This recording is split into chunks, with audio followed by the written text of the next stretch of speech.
Hey everybody, welcome to the Video Game Show. I'm Sean. So Sony had a pre-Tokyo Game Show press conference where a lot of news came out of there, a lot of good news. If you are a Sony fan, you're going to definitely enjoy what's in store for the upcoming year. So start off with the PS Vita TV. Not so much unlike a Game Boy player from back in the day. You'd hook that up to your GameCube, put your Game Boy games in there, play them on the system, or you could hook them up through a link cable. It's kind of like that. What it is, it's a little case, not so much.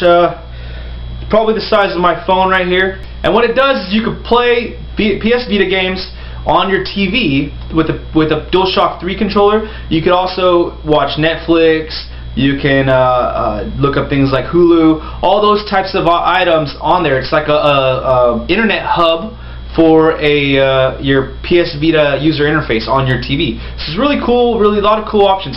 Some of the other things it can do, or what they're saying it can do, is when the PS4 comes out, you can actually use it as like a transmitter from your PS4 to another TV. So let's say if you have a PS4, so let's say if you have your PS4 set up in your living room, but you have your parents or your friends watching TV in there, you can have this PS Vita TV in your room. It'll wirelessly stream off Wi-Fi to the PS Vita TV, and then that'll jump onto the TV in the room you're at. So it's really cool. A lot of options here. It's going to come in about $95 to $100. So again, there are a lot of uses for it. I definitely like the idea of this because now I could buy this for $100 instead of having to go out and buy, a $200, $250, handheld item. I could buy this item for $150, $180, whatever they mark the price at, and I could use it as like a separate little console for my TV. I definitely I like the idea of this, and I like that it gives me options of other things I could do besides just playing Vita games. Speaking of PS Vitas, they also announced at the conference that there's going to be a new design for the PS Vita, and they're going to call it the PS Vita 2000. With this design, it's going to be more casual, easier to use, lighter. It's going to have 1 GB of memory built into the system. It's going to have, instead of an OLED screen, it's going to have an LCD screen. It's also going to have 1 hour extra battery life, and it's going to be releasing on October 10th in Japan. No announced dates for this in America. As well as the PS Vita TV, that one's going to be launching February 22nd in Japan, and there's no dates for that one as well in America. Same as the PS Vita 2000, no dates for either of those in America. And the biggest news that Sony came out with at their conference, I think, is that they announced the PS4 is going to be launching on November 15th here in America, here in the States. But in Japan, it's not going to be launching until February 22nd of 2014, next year.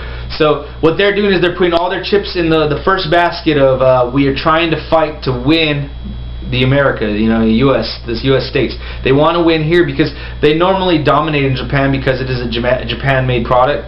But over here in the States, they have a harder time of beating Microsoft in this area. So they're really trying to, take the fight to Microsoft. Microsoft's doing just like the same thing, but opposite over there in Europe and Japan. It's really cool. I've loved this banter between Microsoft and Sony. It's making this whole console war race just all the better, and I'm really happy and really enjoying it. I love it. So Ubisoft announced that they're going to bring some Assassin's Creed games to consoles. They're going to be bringing Assassin's Creed 3 Liberation to all consoles aside from Wii U. So you have your Xbox 360, your PS3, and your PC. It's going to be coming onto those. They're still going to have it on the Vita, of course, but now it's going to be in HD. The graphical fidelity of this is going to be redone, so it's going to be overhauled. It's going to look nicer, look better. And the other Assassin's Creed game you guys called Assassin's Creed Pirates. It's originally just a mobile device game, and they're going to be porting that over to consoles as well. So these, for all you fans of Assassin's Creed series, here we got 2 more games for you coming out this year, and that's just, if you're a fan of Assassin's Creed, I know I am. This is just all the better. I'm really interested in playing these. I didn't get to play Liberation, and I know that has tie-ins with number 3, so I'm really going to enjoy this. So there was a new trailer that came out this week. It was a story mode, what the story was about trailer for Call of Duty Ghosts. I actually really enjoyed this trailer. It shows you that they are, in the future. It kind of gives you an idea of what happens. They've been teasing us up until now what happens to, the world, what happened, and now they're going to show you. I definitely like it. It definitely wants me to go back even more so and play this one when it comes out, the single player game, more so than just jumping straight up into multiplayer. So I'm really looking forward to this one. Check out the link down below. It'll show you everything you need to know. In another trailer, there was a video leaked on YouTube where a kid actually recorded himself playing his Xbox One, the dev kit, I'm assuming, and showing the browser, the user interface, and everything. So I'll put a link as well to that down below. You can check it out. The user interface looks a little bit like a Windows, like the new Windows 8 interface that they have with all the tiles where you could pin stuff or you can move stuff around and you can go from there. It kind of looks like that, and it looks pretty cool what you could do with it, what he shows, which is kind of what they showed at E3, where you could be playing a game, go back to the menu, it'll still be going on in the background where you could do something else. It looks really cool. So check that out, and let me know what you guys think in the comments down below. Apparently, a strategy guide was delivered to someone by accident for Grand Theft Auto 5. NeoGaf then got a hold of the picture and released the picture of Grand Theft Auto 5's map. Comparison to what they've been saying, it's pretty accurate. It does look pretty huge.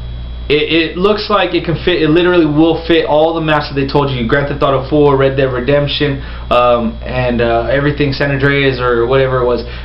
It definitely looks way bigger than all those combined. It's pretty huge. There's a lot of cityscape area, and then there's a lot of wildlife, mountains and hills and stuff. A lot of that area as well. Really cool. And let me know what you guys think about that. Last bit of news for you guys. Remember when G4 TV used to be popular, when Adam Sessler was on there, Morgan Webb, Blair Herter, all those people were on there, X-Play, Attack of the Show, everything. Well, they ended up letting go a lot of people, and they were going to rebrand the channel as Esquire for Men. And what it was going to be was all about like clothing, men's lifestyle, hygiene. We're video game players, we don't take showers. Things like that nature. They have then since decided that they're not going to rebrand G4 TV anymore. What they're going to do is rebrand Style TV. That's another channel that they own, because that is more that is the lesser popular of the female channels like Bravo, E, and those other channels like that, Oxygen. So they're going to use that one to rebrand that one as, I don't know if they're going to still do it as Esquire or they're going to keep it as Style, but they're going to do that same type of men's lifestyle, of clothing and things of that nature. But what they're going to do is they're going to leave G4 TV as G4 TV. But there has been no word yet if they're going to be putting more money into new programming for G4 TV. I really enjoyed G4 TV while I was there, because for the longest time it was my #1 source for a lot of the video game information I had. Before I knew about all these different websites, all these different things on the internet, YouTube, whatever, this is the place I used to go to. I love the personalities. I actually just met Abby Heppy at GameStop Expo. She was on G4 TV's website. They had a podcast called Feedback. She was on there a lot of the time. I just had a chance to meet her at GameStop Expo. I had a great time there, and she was awesome. I really hope that they can possibly put some money into it to bring some new shows on there, but I know that the way the internet's growing with all these different websites doing all this all these informational shows, webcasts, podcasts, all these things for video games, it's going to be really tough for them to have a market still. So, but you never know. We'll keep our fingers crossed on this one, guys. So that's it for the video game show this week, guys. Remember to click the like, share, subscribe buttons down below. Remember to leave your comments, questions, inquiries, ideas for video game of the week in the comment section, and let's get this conversation started off right. We'll see you next time.